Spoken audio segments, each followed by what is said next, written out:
Hello everyone. आज का हमारा टॉपिक है राष्ट्रीय नदी जोड़ो परियोजना, जिसमें अभी हम पढ़ने वाले हैं केन बेतवा लिंक परियोजना के बारे में। तो हमारा टॉपिक है केन बेतवा लिंक परियोजना।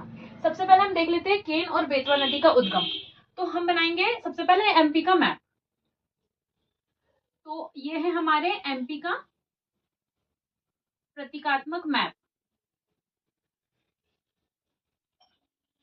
अगर हम बात करते हैं केन नदी की, तो केन नदी का जो उद्गम है, केन नदी का उद्गम होता है कटनी से, मध्य प्रदेश के जिला कटनी से।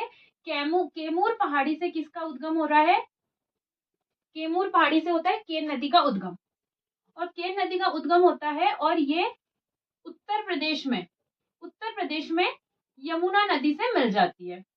यमुना नदी से मिल जाती है कहाँ पर? बांदा के निकट। बांदा के निकट यमुना नदी से कौन सी नदी मिल जा रही है? केन नदी। ठीक। उसके बाद दूसरी जो नदी है जो परियोजना के अंतर्गत है, बेतवा नदी। तो हम अगर बेतवा नदी की बात करें, तो जो बेतवा नदी है इसका उद्गम होता है रायसेन से। रायसेन से इसका उद्गम होता है और ये नदी जो है उत्तर प्रदेश में होती हुई ये भी यमुना नदी से मिल जाती है। यमुना नदी से कहां पर मिल जाती है? ये हमीरपुर में ये यमुना नदी से मिल जाती है।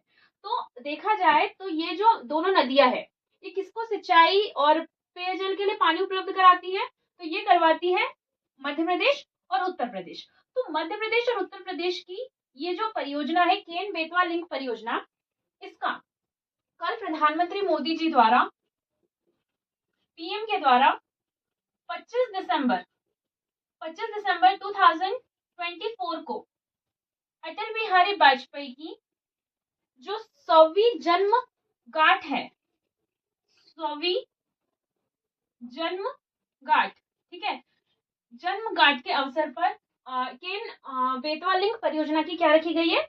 आधारशिला रखी गई है। कहाँ रखी गई है? खजुराहो में। ठीक है, खजुराहो में इसकी क्या रखी गई है? आधारशिला रखी गई है। अब ये जो हम बात करते हैं केन और बेतवा जो लिंक परियोजना है, केन बेतवा जो लिंक परियोजना है, यह केंद्र सरकार,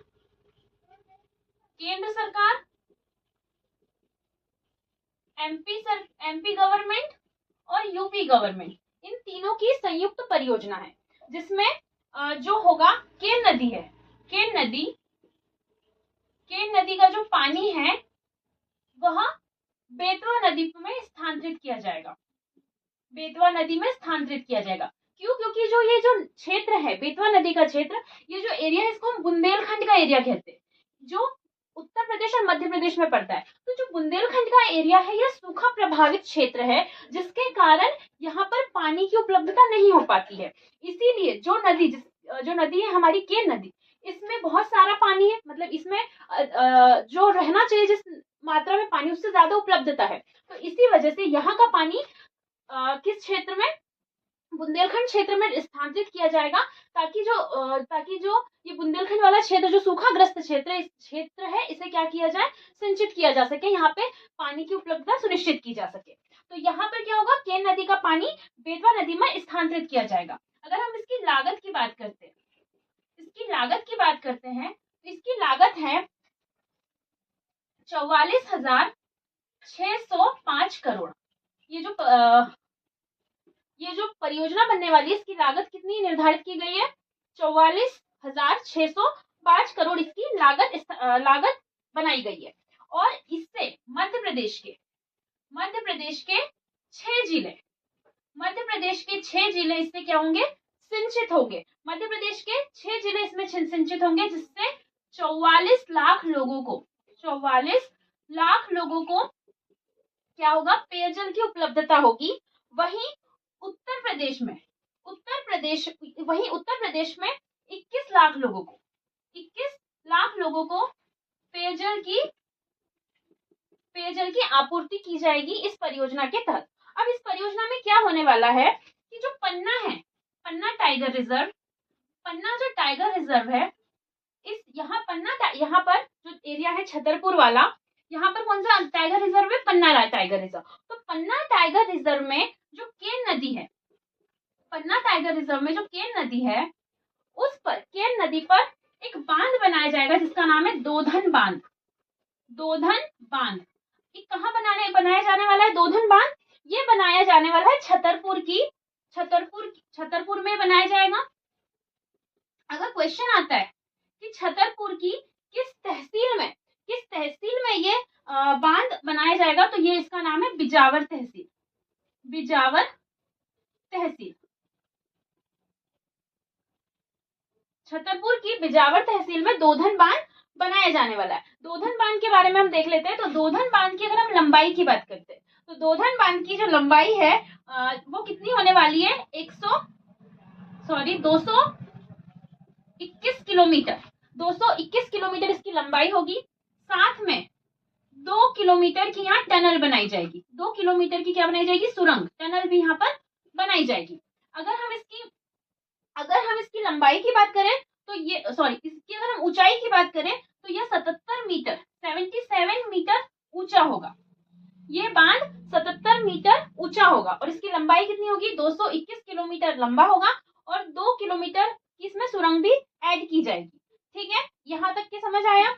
इससे क्या होगा? मध्य प्रदेश के 10 जिले लाभान्वित होने वाले, 6 जिले नहीं, 10 जिलों को पानी मुहैया कराया जाएगा, जिसमें हमारे छतरपुर, रायसेन, कटनी, साथ में ओरछा, दमोह, पन्ना, ये सारे इसमें जिले जो हमारे मध्य प्रदेश के ईस्टर्न साइड के पूर्वी क्षेत्र के जिले हैं वो इसमें शामिल होने वाले हैं। अब हम बात कर लेते हैं इसमें विद्युत कितनी मिलेगी और साथ में सोलर सिंचाई कितनी होने वाली है, ऊर्जा कितनी इसमें आने वाली है। वहीं अगर हम देखें दोधन बांध, जो दोधन बांध है इससे हमें 78 मेगावाट के यहाँ पर आपको दो पावर हाउस बनाए जाएंगे। 78 मेगावाट के 2 पावर हाउस भी बनाए जाने वाले दोधन बांध में।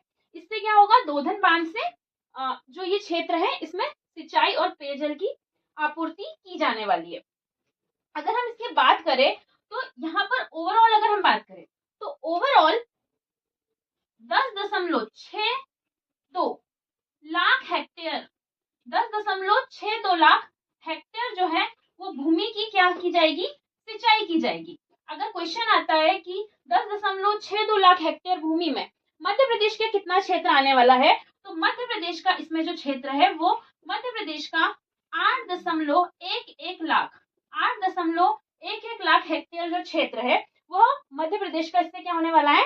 सिंचित होने वाला है। साथ ही साथ 103 मेगावाट का जल विद्युत संयंत्र 103 मेगावाट का जल विद्युत संयंत्र, साथ ही साथ 27 मेगावाट का सौर ऊर्जा उत्पादन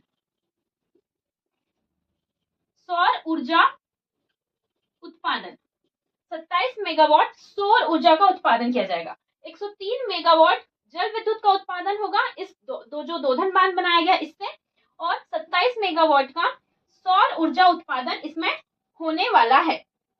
अगर ये जो परियोजना है ये इसकी जो बात की गई है कि ये 8 सालों में ये बनके तैयार हो जाएगी। तो ये इतने इंपॉर्टेंट फैक्ट्स है केन बेतवा लिंक परियोजना के बारे में। लेकिन इससे बहुत सारे नुकसान भी हो सकते हैं। तो अगर हम नुकसान की बात करते हैं कि क्या क्या इससे नुकसान होने वाले, तो इससे 3 टाइप के नुकसान होंगे। इसके हम हानि की बात करें, नुकसान की बात करें, तो इससे 3 प्रकार के नुकसान हमें देखने को मिल सकते हैं। पहला नुकसान है पर्यावरणीय नुकसान। पर्यावरणीय नुकसान क्या होगा? जैसे कि दिखाई दे रहा है कि जो केन नदी है ये पन्ना टाइगर रिजर्व से क्या हो रही है, इसका मतलब रास्ता निकाला गया है पन्ना टाइगर रिजर्व से। तो पन्ना टाइगर रिजर्व में यहाँ पर जितने भी जो पक्षी है, पशु है, इनको और जो वहाँ के जो बाघ है इनको क्या हो सकता है? खतरा हो सकता है। साथ ही साथ इसमें क्या होगा कि ये जो बांध है इसे बनाने के लिए बहुत सारे पेड़ों की कटाई की जाएगी। तो ये एक हमारा क्या हो जा रहा है? पर्यावरणीय कारण हो जा रहा है। इससे हानि होने वाली, तो पर्यावरणीय हानि ये होने वाली है। अगर हम दूसरी हानि की बात करें तो आर्थिक हानि। आर्थिक हानि क्या होगी कि जो इसकी आधारशिला तो 2005 में रख दी गई थी, क्योंकि ये भारत की पहली नदी जोड़ो परियोजना है, तो आधारशिला तो 2005 में रख दी गई थी, लेकिन जो इसकी लागत है 44,605 करोड़, तो ये बहुत ज्यादा है, और इसके चक्कर में हमें आर्थिक हानि भी देखने को मिल सकती है। तीसरा होगा सामाजिक हानि। तो सामाजिक हानि की अगर हम बात करते हैं, तो सामाजिक हानि क्या होगी कि जब यहाँ पे परियोजना बनाई जाएगी, तो यहाँ से लोगों को दूसरी जगह पर पलायन करना पड़ेगा, जिसकी वजह से जो व्यवस्था है वो पूरी की पूरी क्या हो जाएगी, चरमरा जाएगी। और कह रहे हैं कि यहाँ पे के लोगों को क्या दिया जाएगा, जो मुआवजा है वो दिया जाएगा, लेकिन उस मुआवजे की राशि उतनी नहीं होगी कि लोगों को अच्छे से बसाया फिर से जा सके। तो यहाँ पर आपको 3 हानि भी देखने को मिलेगी इस परियोजना से। तो ये थी हमारी केन बेतवा लिंक परियोजना।